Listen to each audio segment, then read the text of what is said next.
සීදුව දමතුරේ ප්‍රදේශයේ පිහිටි ඩොනල් මහතාට අයත් එළුවන් ඇති කරන කුඩා ගොවිපලෙහි ඡායාරූප කිහිපයක් තමයි ඔබ දැන් මේ දකින්නේ.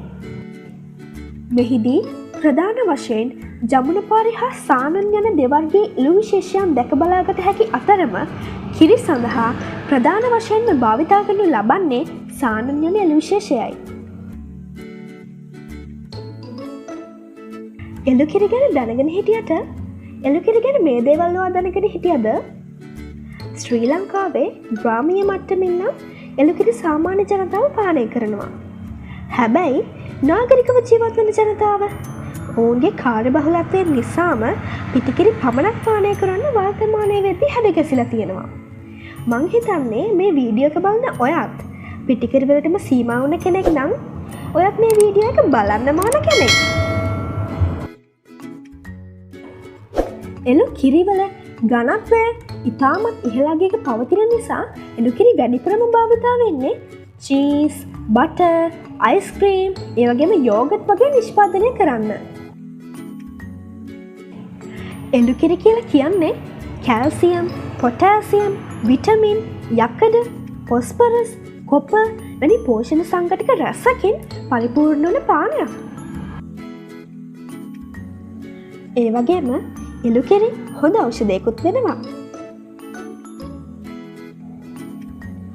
හතිය, ඇදුම, සෙම්ප්‍රතිශ්‍යාවනි රෝගවලට මෙන්ම රක්තහීනතාවය, ඔස්ටියෝපොරෝසිස්, අධිරුධර පීඩනය, හදවත් ආබාධ, ආමාශික ගැටලු, ජීර්ණ අපහසුතාව වගේ ලෙඩ රෝග රැසකටත් ඖෂධයක් විදිහට වෛද්‍යවරුන් මේ එළකිරි නියම කරනවා.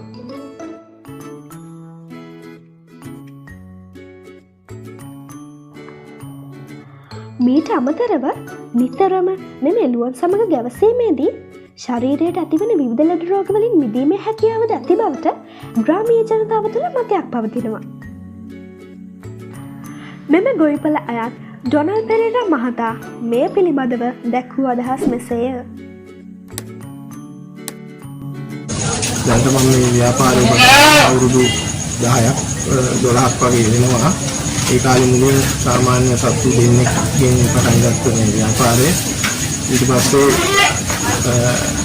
කරගෙන යනකොට මට හිතුණා මේක වැඩි ප්‍රතිලාභයක් ගන්න හොඳම ಜಾති මේ හොඳම මේ ප්‍රයෝජනවත් කරන සත්තු මහ වෙනවා කියලා.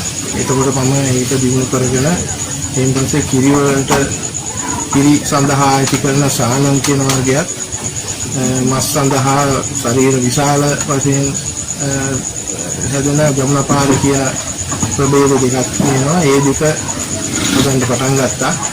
ඒකෙන් මස් සඳහා හදන ලොකු සතුන් හදන්න ජමුනපාරයෙන් හදාගෙන යනවා.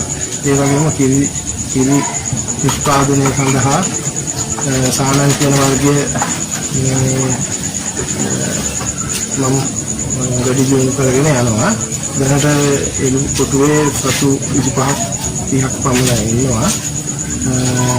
ඒකෙන් දැන් ප්‍රසතෙක්ගෙන් සානන් කියන වර්ගයෙන් කිලෝ ලීටර් 2ක් වගේ ගන්න පුළුවන් සතු මම ළඟ ඉන්නවා.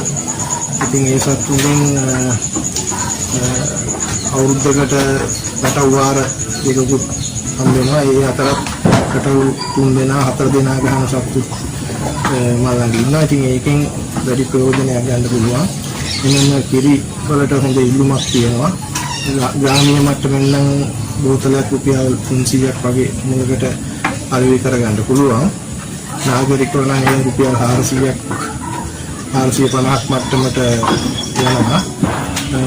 සාමාන්‍ය ජමුනපාරි කියන ශරීර විශාල වශයෙන් හැදෙන සත්තු පැටවු වර්ෂයකට පැටවු මුර දෙකක් ලබා ගන්න පුළුවන්. ඒ අයගෙන් සාමාන්‍යයෙන් පැටවු ජෝඩුවක් මාස 3ක් යන කාල සීමාවකදී පැටවු ජෝඩුවක් රුපියල් 50000ක් වගේ වෙන මට්ටමකට මිලකට අලෙවි කරගන්න පුළුවන්. එමෙන්න මේ කිරි සම්බන්ධව කතා කරද්දී කිරි වලට විශාල ඉල්ලුමක් තියෙන්නේ. මේ සෙනඟ අදුමට පෝෂදායි මට්ටමට සහ අධික විදියට ලෙඩ අයට මේ විශේෂයෙන් ජීර්ණ ජීර්ණ කරගන්න පුළුවන් මට්ටමේ ආහාරයක් ලෙස මේ ලොකු ඉල්ලුමක් තියෙනවා. ඒ වගේම මේ අය ගෙදරක ඉන්නකොට ලෙඩ දුම සෙම අය ඉන්න ලෙඩ අයට ඒ සමග ගැවසීමේදීත් ඒ අයට ලොකු පහසුවක් සුවයක් තියෙන හැඟීමකුත් මේ මිනිස්සු අතර පවතිනවා.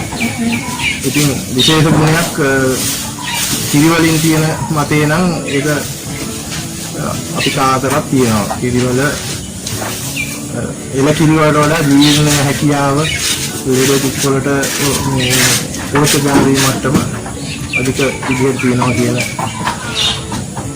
ඒක තියෙනවා.